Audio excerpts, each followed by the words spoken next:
Hello students, welcome to online study program of Carmel School. Today we are going to study the first chapter, the Indian Constitution from social and political life. Listen carefully. In this chapter we are going to begin with football as game many of you have probably heard of or even played. As the name suggests, this is a game that involves the player's feet. According to the rules of football, if the ball touches the arm of any player, then this is considered a foul. So, if players start holding the football in their hands and passing it around, then they are not playing football anymore.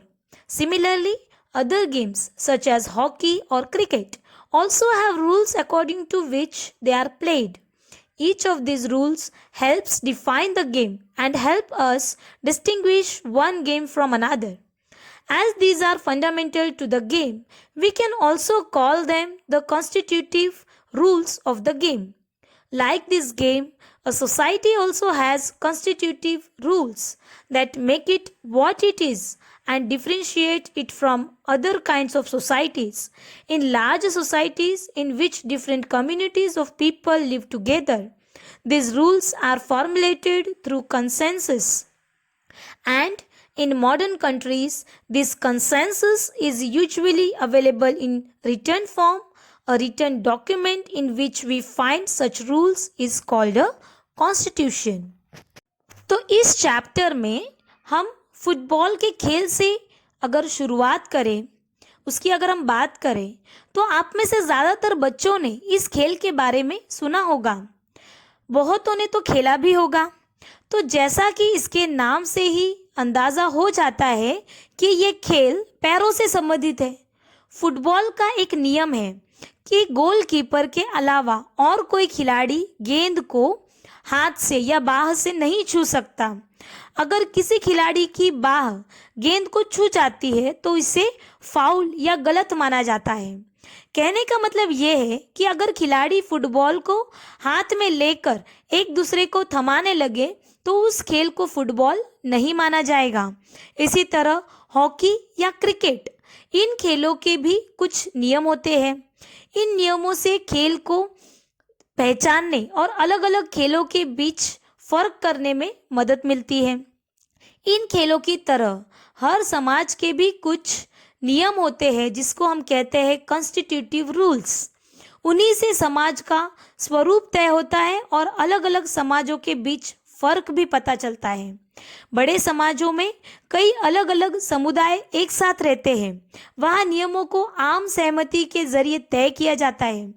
आधुनिक देशों में यह सहमति आमतौर पर लिखित रूप मतलब एक रिटन डॉक्यूमेंट के रूप में पाई जाती है और जिस रिटन डॉक्यूमेंट को हम ऐसे नियम हम देखते हैं या हमको मिलते हैं उसे संविधान कहा जाता है।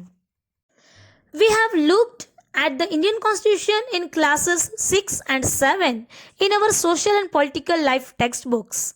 Have you ever wondered why we need a constitution or been curious about how the constitution got written or who wrote it? In this chapter, we will discuss both these issues and also look at the key features of the Indian Constitution. Each of these features is crucial to the working of democracy in India, and some of these will be the focus of different chapters in this book. अब class 6 और 7 में भी social और political life की जो book है उसमें हम लोग जो इंडियन कॉन्स्टिट्यूशन है उस पर डिस्कस कर चुके हैं। इन सभी बुक को पढ़कर क्या कभी सवाल आपके भीतर पैदा होता है कि हमें संविधान की ज़रूरत क्यों पड़ती है? क्या आपने ये जानने की कोशिश की संविधान कैसे लिखा गया या उसे किसने लिखा था?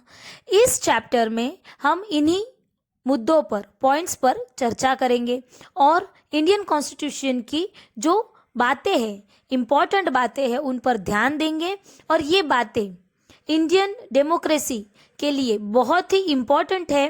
इस बुक के अलग अलग चैप्टर्स में इनमें से कुछ बातों पर ज़्यादा जोर दिया गया है, वो हम देखेंगे।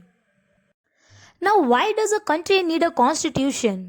Today, most countries in the world have a constitution. While all democratic countries are likely to have a constitution, it is not necessary that all countries that have a constitution are democratic.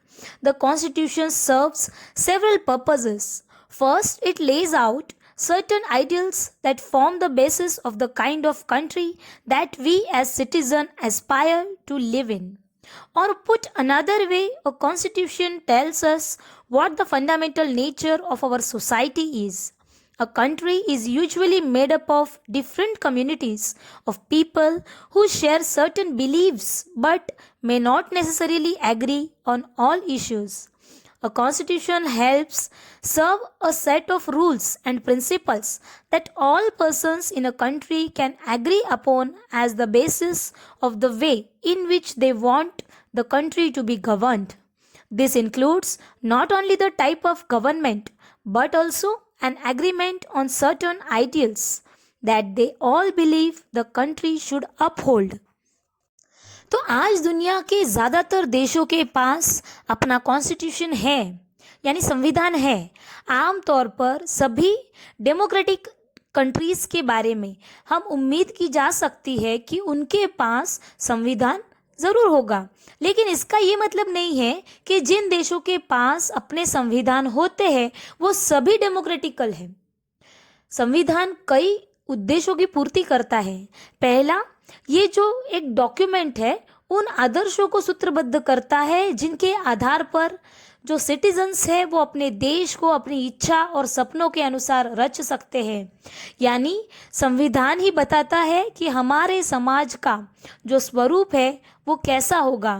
देश के भीतर आमतौर पर कई समुदाय रहते हैं, बहुत सारी कम्युनिटीज़ हैं, लेकिन उनके बीच कई बातें समान होती है, लेकिन ज़रूरी नहीं कि वे सारे पॉइंट्स एक दूसरे से सहमत हो।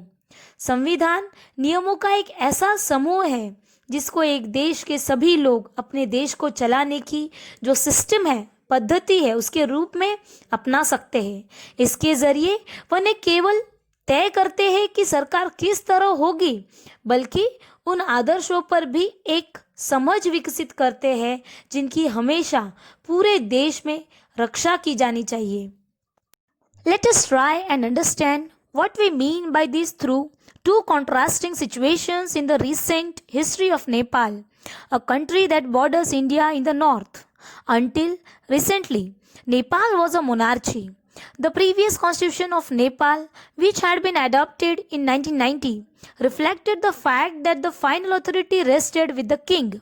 A people's movement in Nepal fought for several decades to establish democracy, and in 2006 they finally succeeded in putting an end to the powers of the king.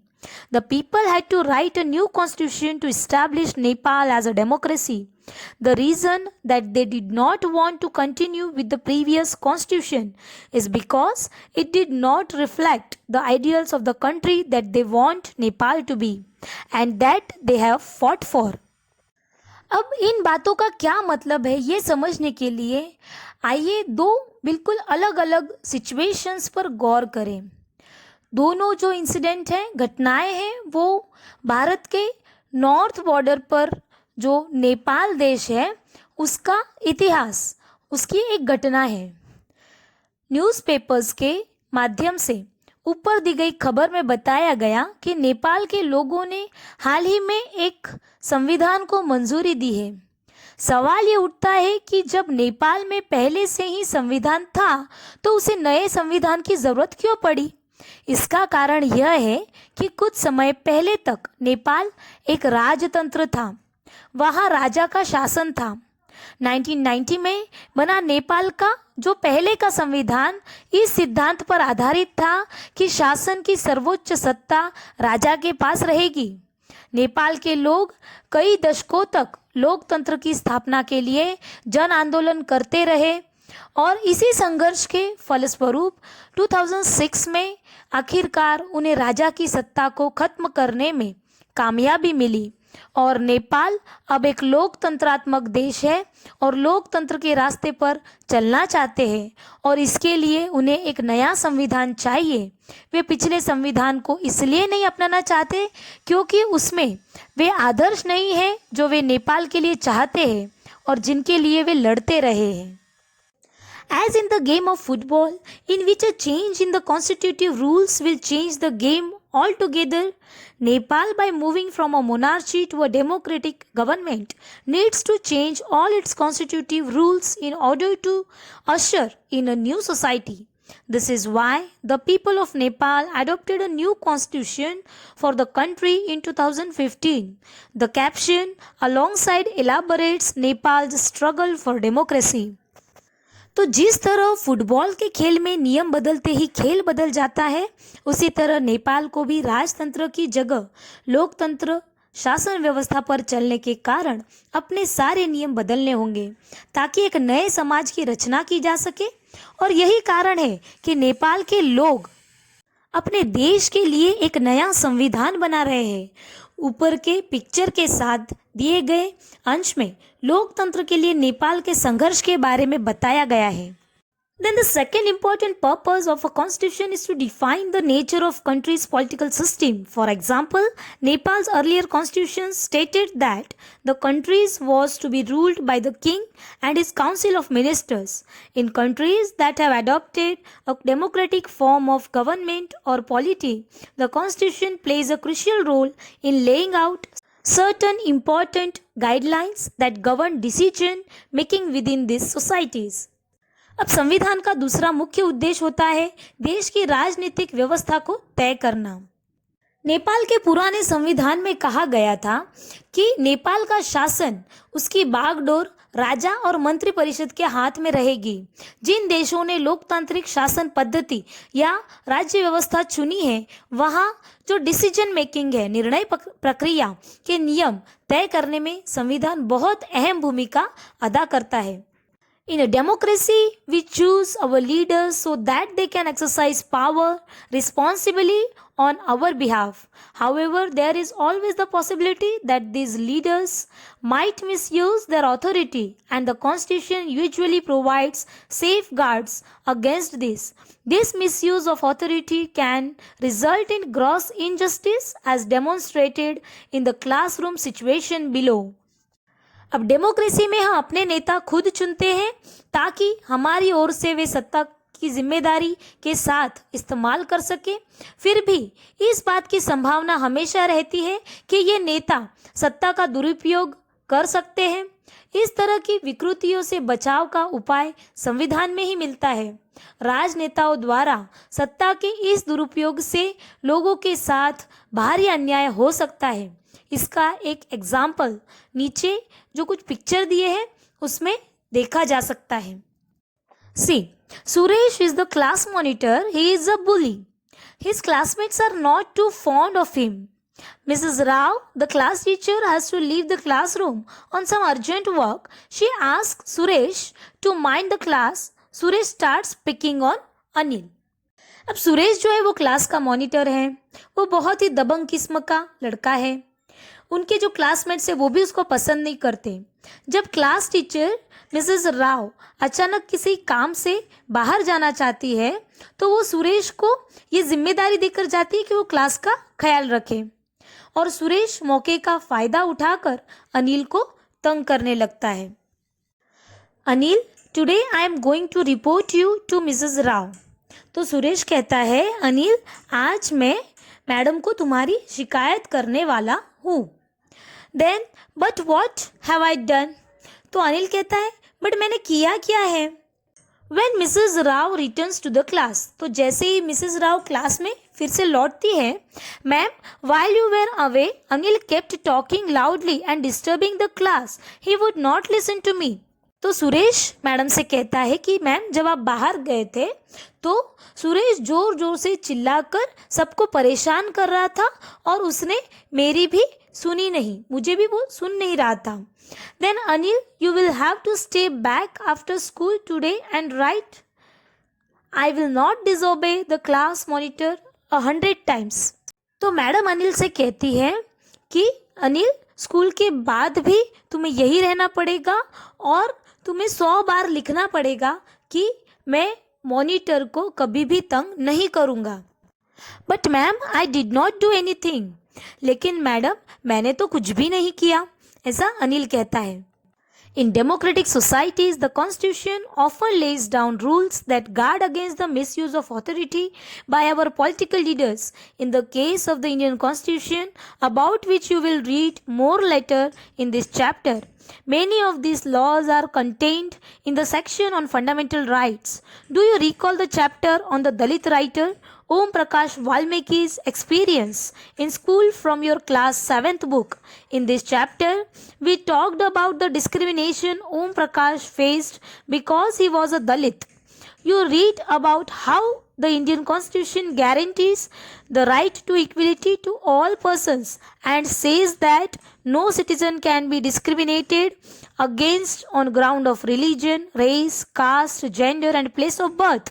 The right to equality is one of the fundamental rights guaranteed by the Indian Constitution. तो लोकतांत्रिक समाजों में संविधान ही ऐसे नियम तय करता है जिनके द्वारा जो पॉलिटिकल लीडर्स हैं उनके हाथों सत्ता के इस दुरुपयोग को रोका जा सकता है। भारतीय संविधान में ऐसे बहुत सारे कानून, मौलिक अधिकार जिसको हम कहते हैं फंडामेंटल राइट्स, ऐसे दिए हुए हैं। क्या आपको क्लास 7 में तुमने जो बुक पढ़ी थी उसमें दलित लेखक ओम प्रकाश वाल्मीकि के जो एक्सपीरियंस कुछ याद है? उस चैप्टर में बताया गया था कि ओम प्रकाश को दलित होने के कारण किस तरह भेदभाव का सामना करना पड़ा, और वहाँ आपने पढ़ा था कि भारतीय संविधान देश के सभी व्यक्तियों को समानता का अधिकार देता है। हमारा संविधान कहता है कि धर्म, जाति, लिंग और जन्म स्थान के आधार पर देश के किसी भी नागरिक के साथ भेदभाव नहीं किया जा सकता। इस तरह समानता का अधिकार, राइट टू इक्वलिटी, भारतीय संविधान में दिया गया एक फंडामेंटल यानी मौलिक अधिकार है। Another important function that a constitution plays in a democracy is to ensure that a dominant group does not use its power against other less powerful people or groups. The storyboard below demonstrates one such situation in the classroom. तो लोकतंत्र में संविधान का एक महत्वपूर्ण काम यह होता है कि कोई भी ताकतवर ग्रुप किसी दूसरे या कम ताकतवर ग्रुप या लोगों के खिलाफ अपनी ताकत का इस्तेमाल ना करे। अब नीचे जो पिक्चर्स दिए हुए हैं उसमें क्लास में ऐसी एक घटना जिसके आधार पर इस बात को समझाया गया है। See the games period is about to begin, मतलब खेलने वाला जो पीरियड है वो स्टार्ट होने वाला है।